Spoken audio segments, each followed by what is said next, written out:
Let's look at naming organic molecules. I have an example here. If you look at this, our first step is to then go and identify the longest chain of carbons. I notice that I have a double bond here, and that double bond has to be part of my main chain. So when I go and count my carbons, 1, 2, 3, 4, 5, 6, 7 is the longest chain that I can identify. And I'm just going to highlight it in red so I don't get confused. And then I also see that I have this double bond here. Now, when I have 7 carbons, it means that my stem is going to be hept. Remember hept, like hepatitis, the number 7. I don't know, it made them think of the liver for some reason. So, hept. And then we have to indicate the position of this double bond. So I'm going to start numbering closest to the double bond, which means from left to right. Carbon 1, 2, 3, 4, 5, 6, 7. And this is going to be hept -3-E. Why E and E? Because the double bond suggests that the suffix is going to be under the group alkene. So hept-3-E, but I'm not done because I see I have on carbon 4 a side chain that contains 1 carbon, and on carbon 5 I also have a side chain with 1 carbon, which means this is going to be 4, 5 dash dimethyl hept-3-E.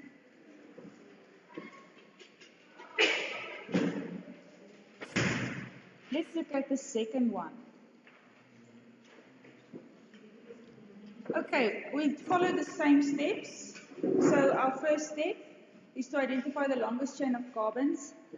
Here I only have 4 carbons, so this will be a simple part. Identifying my stem here, it will be bute. And I see that I only have single bonds, so this is going to be butane at the end. Now I also notice that I have a haloalkane here. I have a bromine and a chlorine on my carbons. I'm going to start numbering closest to the halogens, which means this is carbon 1, carbon 2, 3, and 4.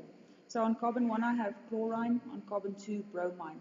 When I come up with a name for this organic compound, I'm going to list them alphabetically, which means this is going to be 2-bromo-1-chloro-butane.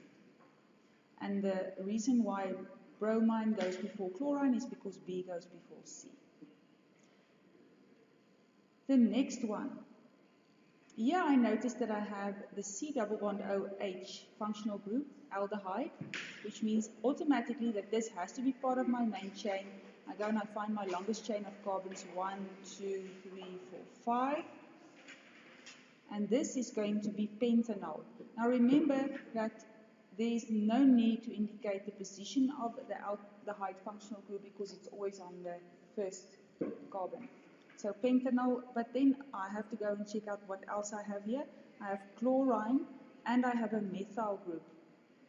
So if this is carbon 1, this is carbon 2, 3, 4, and 5. Remember with aldehydes, we always number the aldehyde functional group carbon as on carbon number 1. So I have a methyl on carbon 3 and a chlorine on carbon 2. And because of alphabetical order, this is going to be 2-chloro-3-methyl pentanol. And then the last one that we're going to look at. Firstly, I notice the C double bond OOH. The C double bond OOH tells me that I'm looking at carboxylic acid. So if I go and I identify my longest chain, starting from the carboxylic acid, 1, 2, 3, 4, 5. Seems like 5 carbons will be my longest chain. And I'm going to make the carbon that contains the carboxylic acid carbon 1. So if I have 5 carbons, my stem name will be pent, and then my functional group pentanoic acid. So then I have to go and identify what else do I have on this main chain. I have a methyl side chain on carbon 3 and another methyl side chain on carbon 3. And then I have 2 chlorines on carbon 5.